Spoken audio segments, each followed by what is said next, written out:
What's going on, YouTube? We're back with Shades and we're continuing our Let's Play of Katawa Shoujo. I feel like the first time I introed, I said Kawata Shoujo. Whatever. Actually, I need to look up what Katawa Shoujo actually means. I think Shoujo means girl, so whatever. Anyway, last time we left off, well, we realized we have a heart condition, and we're in a school for the disabled, so we're gonna continue that. We arrived in the classroom early, but we're not the first. The dark-haired girl I noticed before is slumped over her desk in the last row. She jumps a little when Misha crashes into the room with the elegance of a rhino. She shrinks deeper into her seat. I feel her tension all the way from here, as if she were slowly turning into stone just from our presence. Misha and Shizune either don't notice or don't mind it as they walk directly past her to their seats and begin to converse. I'm left wondering about her, even when the classroom slowly fills with other students, and finally, the teacher. Getting into the rhythm of the school feels strange. It's as if my brain remembers how this is done, but my body does not. Towards the end of class, I start yawning and counting the minutes left. I shouldn't be this tired on my first day of school. Maybe it's a long time spent in the hospital that made me like this. I'm even feeling physically weak and lifeless. Before long, the final bell rings. School is finally over for the day. Beside me, Misha and Shizune are having a short conversation. After a bit of deliberation, Misha turns to me. Unfortunately, we can't stay and show you around today, Hee-chan. We've got to hurry already, since there's a lot of work for us to do. You'll find your way around here, I'm sure of it. Oh wait, the teacher said I'd have to see the nurse. Where do I have to go? Is that so? We can at least show you that much. Come on, the nurses have their own building, so we have to go outside. We join the flow of students making their way down the stairwell and outside, with the girls pointing out their senior classrooms in the same hallway as ours. When we get outside, the girls make their way to the smaller building right next to the school. It's built in the same style, so it looks like it's actually part of the main building. This is the auxiliary building here. There's a lot of official and important stuff inside, like the Yamaku Foundation office and the nurse's offices. They even have a swimming pool. How is that official? Don't be silly, Hee-chan. It's for physical therapy, of course. Anyway, all the nursing facilities are in there too. The head nurse's office on the first floor. One thing that's really funny to me about visual novels is the fact that when the character's in a certain facial expression, they just keep it until they talk again. So she just looks really angry at me, like the entire time she's glaring at me like, "You stupid fuck." Anyway, the nursing staff facilities are there in there too. The head nurse's office is on the first floor. You'll be fine from here, right? We'll be going then. See you tomorrow. Yeah, thanks. Bye. A whole building for stuff that has nothing to do with actual education? I guess it's necessary for a place like this. Oh my god, this looks bleak and dreary and from a horror movie. I walk in hoping that this will be only a quick visit like the teacher said. On a white door on the left is a green cross with the text head nurse and a nameplate. A voice from inside responds to my knock almost immediately, but I can't quite make it out. It sounded like a bit like an invitation to open the door, so I invite myself further in. The room is not large, and it smells strange. A friendly-looking man turns around on his office chair to face me as I enter.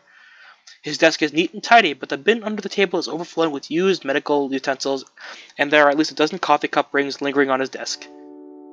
Hello there! What can I do for you today? He's young, looking sort of rugged, but the dimples on his cheeks wash that impression away as he smiles.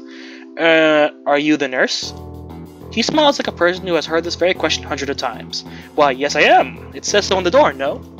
You can call me by my name or just the nurse, like everyone else. Of course, I shake off my confusion, realizing I should probably grab his extended hand. His handshake is rather firm and friendly. Right, I'm a new student, and my homeroom teacher told me I should come and meet you. My name is Hisao Nakai. His eyes light up with revelation, and he snaps his fingers. Oh, you're that Nakai! I was just reading your file this morning. Some kind of chronic arrhythmia, and related to congenital heart muscle deficiency, right? He gestures me to sit down in a vacant armchair in front of his desk. Yes? Good, well you've probably been briefed about the school enough, so I'll just go over this quickly. We have all kinds of facilities available, mostly physical therapy and such. There's always someone from my staff around, even at night, so would never hesitate to call us if there is a problem. The famous 24-hour nursing staff. Oh, wait, whoops, wrong tone. Wow, this is like this. That was attractive as shit. Wow, this is like a hospital. Well, not exactly. For instance, we don't do brain surgery here. His joke feels so out of place that I'm left thinking why he even said it. Yeah, it's just really weird for him to have so many medical people out of school. He'll get used to it. I'm not so sure of that myself, but I don't let the nurse know it.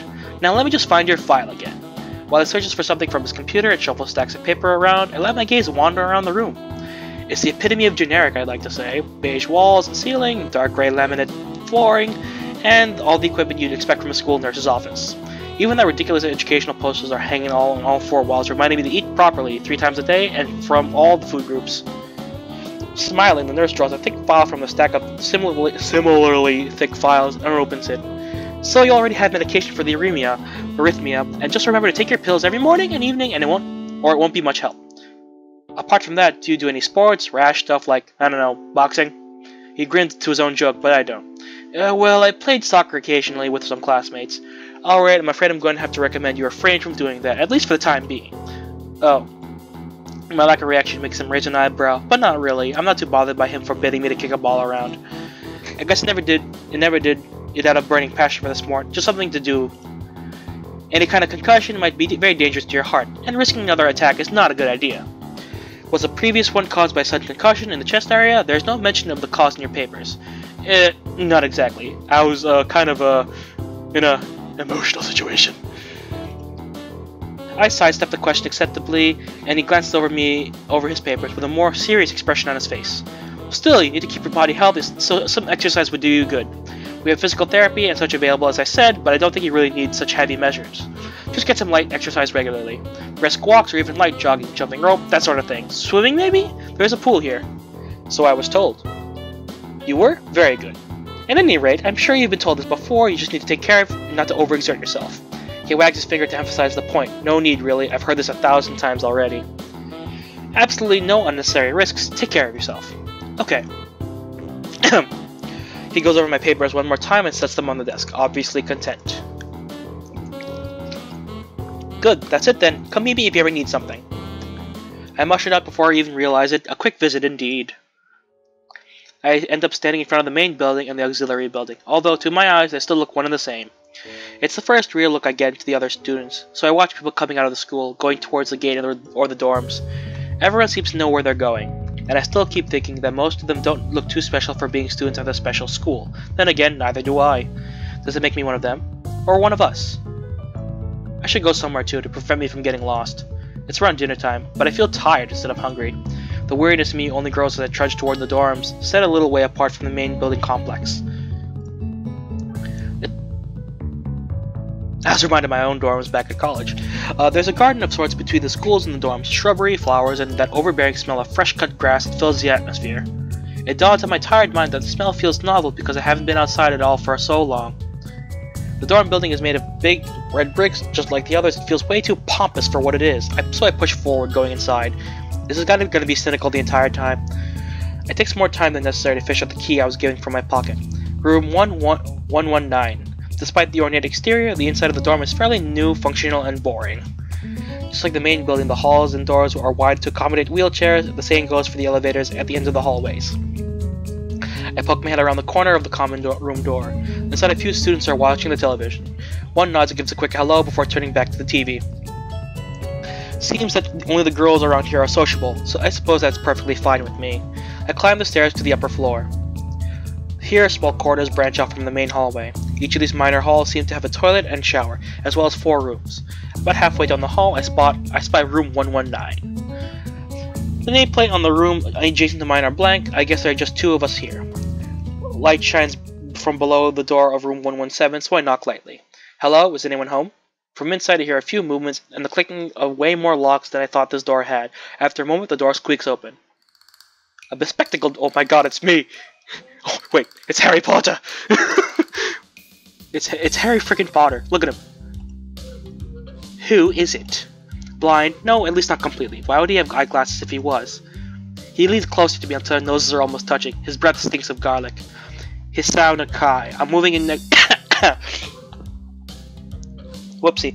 Hisao Nakai. I'm moving into the next room. I thought I should introduce my— His face suddenly brightens in realization. He stands, his back upright, thrusting his hand out in a smiling greeting, almost straight to my diaphragm.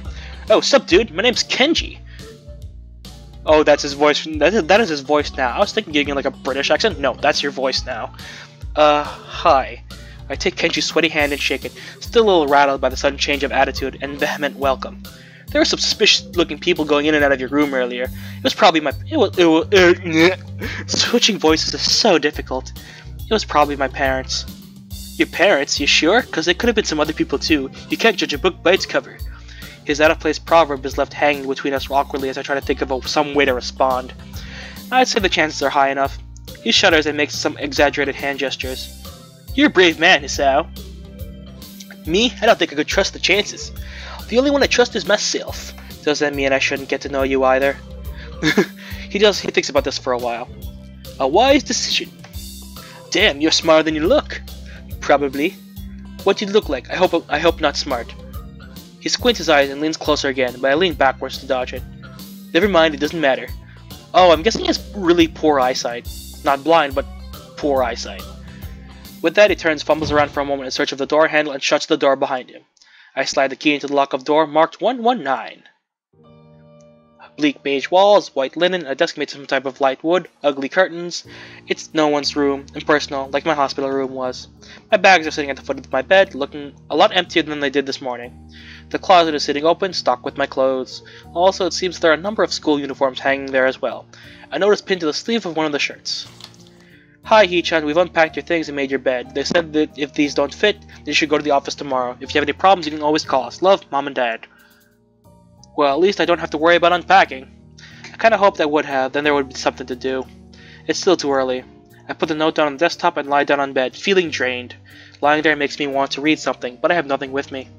I wonder if the hospital conditioned me for wanting to read whenever I have nothing to do. The restless urge just keeps growing until I have to stand up. Maybe it's stress or something. I was pretty nervous about it before coming, and for the entire day too. I still am, I think. Damn, I have to distract myself somehow, so it won't be this unnatural all the time. Tomorrow I'll go borrow some books from the library. Yeah, I'll do that. But for now... Pills! The bottle of medication neatly arranged on my night table catch my eye. I pick up one and shake it just to hear the contents rattle inside, and then read the glued-on pharmacy label.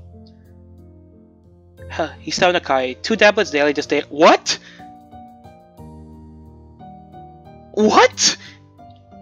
That's unnaturally blunt. Holy hell! That makes you feel better, doesn't it? It doesn't really say that, but it could just as well. Okay, you scared me, Hisao. It's kind of twisted having your life depend on chemicals like this. I resent it a little, but what choice do I have? With a sigh, I begin my new daily ritual of taking the right number of pills from each bottle and begin carefully to check the correct dosages. I lie down again, feeling hollow and uncertain, and after that I keep staring at the blank, unfamiliar ceiling for a long time.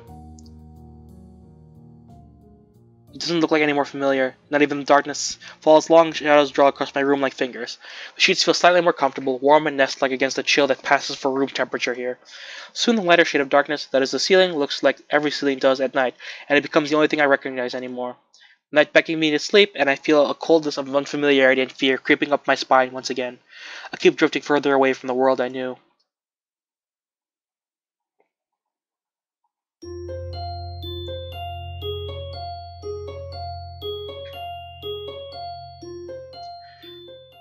Oh, is that a loading screen? I wake up in a strange room. Solid morning light shimmers against the light gray ceiling. I had forgotten to draw the curtains closed last night. This is my room, isn't it? My room. This is the 3rd room this year I'm supposed to call mine. Various things around here remind me that indeed, it's me who's supposed to be the one living here. Jesus. My bag on the floor, my new school books on the desk, my numerous medications on the night table. I stare at the bottles for a moment, deliberating until I open a bottle, shake out a pill, and pop out a tablet from a foil sheet. I lie them down with a chaser of water without thinking about the chemistry. My uniforms are in the closet. I slink out from under the sheets and stretch my back before dressing up. Putting on a new school uniform feels like dressing in someone else's clothes. The artificial smell of generic detergent invades my nose, but the feeling of fresh cloth against my back is a good one, a natural one. It feels like a school uniform, as it should. It's not much different from what I used to wear before. That goes for other things too. So far, this place seems more or less like a normal school, except for the people. I think back to my talk with Kenji yesterday, Misha's constant laughter, and Shizune's sweeping sign language gestures. Well, I've only met 3 students so far. Maybe they aren't that normal, but I'm sure others are. What is normal? Don't be so judgmental, man. Oh yeah, what does pass for normal around here? What do people do? I didn't see a lot of kids hanging around after classes yesterday, so maybe there are clubs. If so, I wonder if I should join one. Yeah, I always suggest joining clubs. All through class, the question remains in my mind, so I decided to ask Shizune about it when we split into groups. After all, she did say if I had anything I wanted to know, I should ask her. She crosses her arm, shifts her gaze slowly to Misha, who looks more preoccupied with trying to grind the eraser of her pencil down so the top is perfect and evenly flat. OCD? Sorry, Shichan. Is there something you wanted from me? Oh, I see. That's a good question, Hichan. Oops. Oh, wait. Oh, I can go backwards if I scroll up. I did not know this. Okay. My first thought is that she doesn't know, which is worrying. Maybe I'm being too negative. Well, anyway, please don't prove me right. Oh, that's right. Everyone is encouraged to join a club. A lot of people do so because there isn't really anything else to do. There are also school events, like the festival coming up in a few days. Almost every student in the school tends to help out with it, doing whatever. So, you actually transferred in a busy time. Maybe you can help out too. Sure. What's the festival about? Misha freezes. Well, I don't know, Hichan. It's a local event, and I'm not from this area, so... She starts signing desperately to Shizune, asking for her for a bailout. Shizune adjusts her glass at the end of an oddly grandiose flourish and starts signing hard and heavy. Huh? Oh. Who cares? Misha puffs out her chest as she shouts Shizune's words at me with a disproportionate amount of pride. Too loud, I can see hands turning to look in our direction. Heads. Not so loud.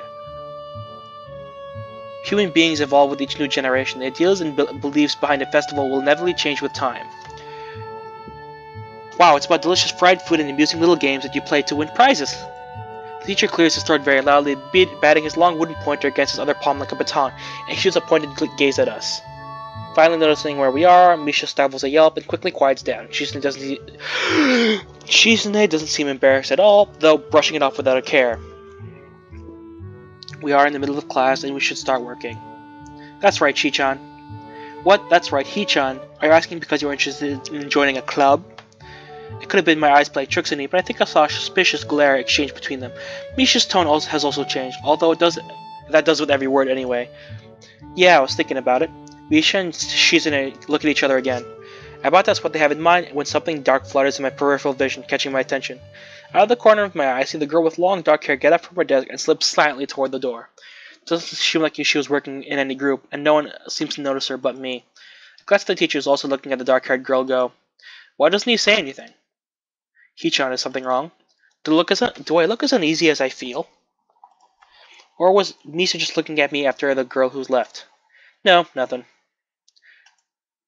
Okay, well, like we were asking, you don't have any plans for lunch today, do you?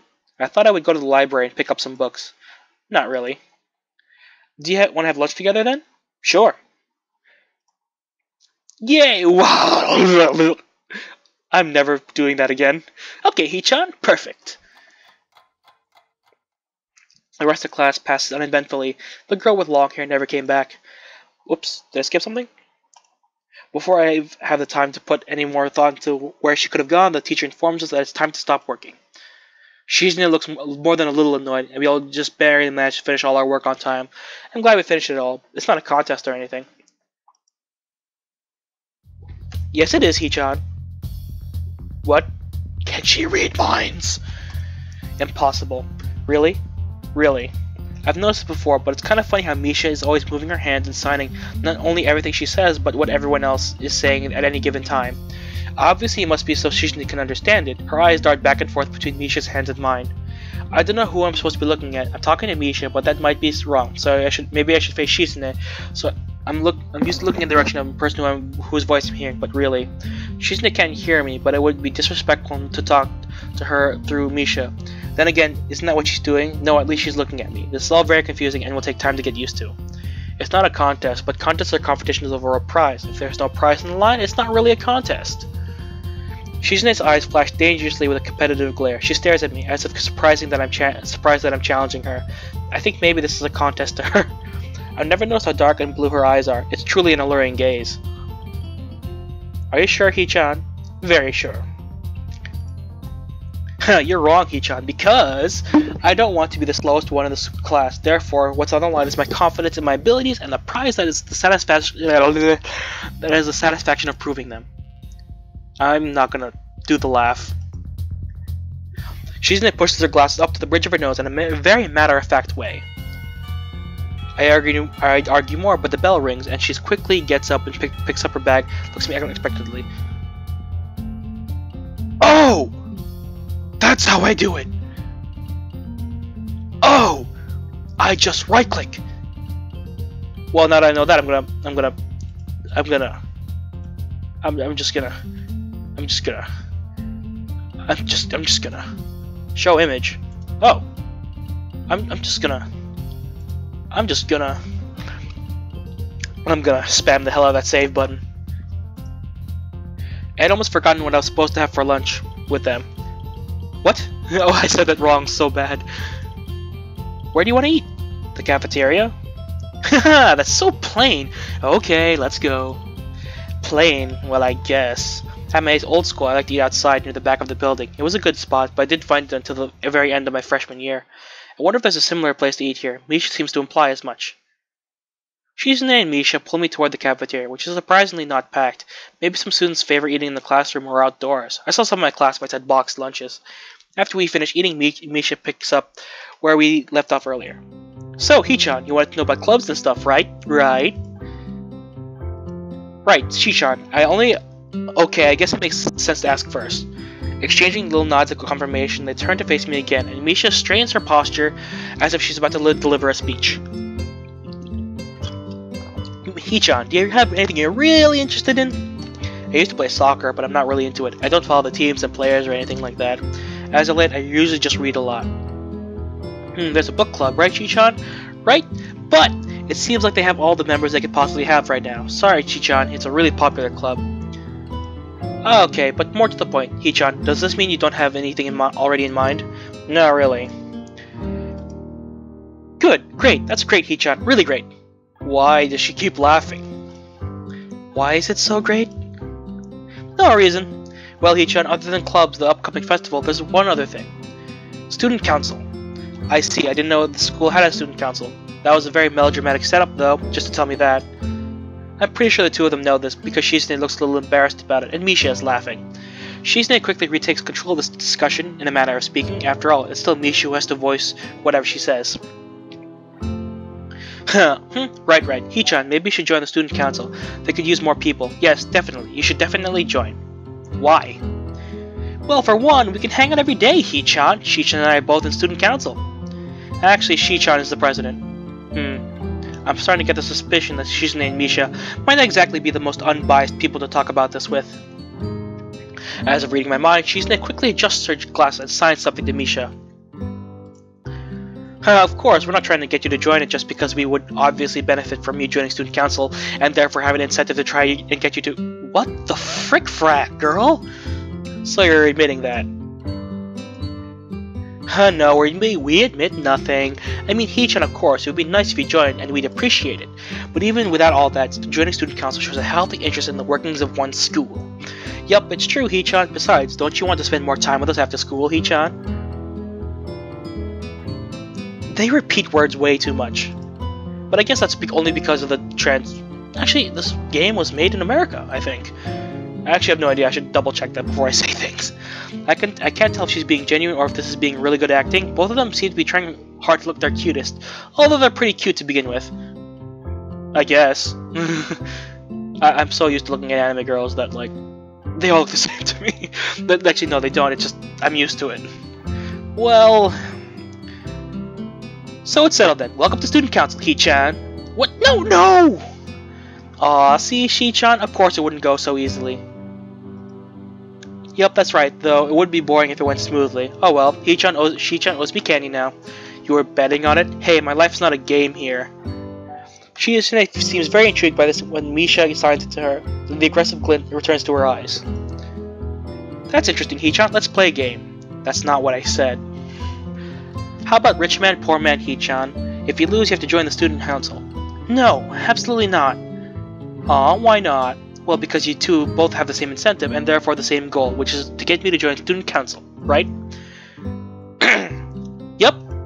Yeah, that isn't my goal, but what this means is that both of you can team up and I'll be at a clear disadvantage, so I will have to decline. Hee-chan, I am very offended. Are you saying that you don't trust us? That we'll pull something so disingenuous? That makes me sad. Sorry? It's hard to tell when Cheese's influence ends and Misha's thoughts begin. In order to atone for hurting a young girl's feelings, you should definitely join the student council. Jesus Christ. No! How about a game of paper football instead of rich man, poor man? Paper football? I have no idea what rich man, poor man is. Yeah, it's a game they play in America. Oh yeah, this is taking place in Japan. Japan. You make a paper triangle and then you try to shoot a paper past goalposts the other makes with their fingers. Isn't it cool? It's the ultimate form of competition between two people, Hee-chan. And it's also played by elementary and middle school children. Shi-chan? Wahaha! That means it's a game that really separates the boys from the men. More like the boys from the slightly older boys. Anyway, I'm not gonna play that either. Just the fact that you know about it means you're probably surprisingly good at it. Yeah, that's true. How'd you know, Hee-chan? Shizune frowns at Misha, telling me that she probably wasn't supposed to admit that so readily. I wouldn't say that I'm happy with her attempts to get me to join student council, but I'm a little curious about what student council does here. I've never been on one before, or even known anybody who was a member, so it interests me. I also kinda like Shizune and Misha. Maybe it wouldn't be so bad. Okay, Hee-chan, how about Risk, the game of world domination? I don't know what that is. It's really fun, Hee-chan. You fight for control of the world with armies and everything. Sounds like Shizune would be good at it. If you want to play, we can after school. Really, Shi-chan, we can just play for fun. Hot Hee-chan. Oh my god, this is so hard. Her nicknames, I think she just takes the first syllable of everyone's name and just adds chan to it. Shi-chan hasn't played in a long time, so if you want to, there's no strings attached. Well, okay. Okay, perfect. We'll see you after school in the student council room then, Hee-chan. Wait, why there? Because that's where you keep the game. Oh god. I grimace to them how much I don't like this, but there's far more for show than anything. So in the end I agree, but only after getting Shizune to acknowledge that I don't mean anything concrete by accepting to take a look around and play a game with her. Lunch ends and we go back to class. Oh, the girl again. Anyway, I'm just gonna have to end the recording here because that's 30 minutes and I don't want to make these videos too long. So, I'm actually enjoying this. It's gonna take a few getting used to like making voices for characters because personally, I am not that good at making different voices for people. I can make goofy voices, but I don't want to give these girls goofy voices because no. So anyway, thank you all so much for watching. If you like this video, hit that like button. If you want to see more videos from me, hit that subscribe button. And you are now exiting the Shadyverse. My name's Shades and hope you've enjoyed your day in the shade. See you guys later. And I'm still weaving even though my face cam isn't on. Whatever. So yeah, I'm really hoping you guys enjoy this because I am. And again, suggestions. If you have suggestions, feel free to say. That applies to any game. Anyway, see you guys later!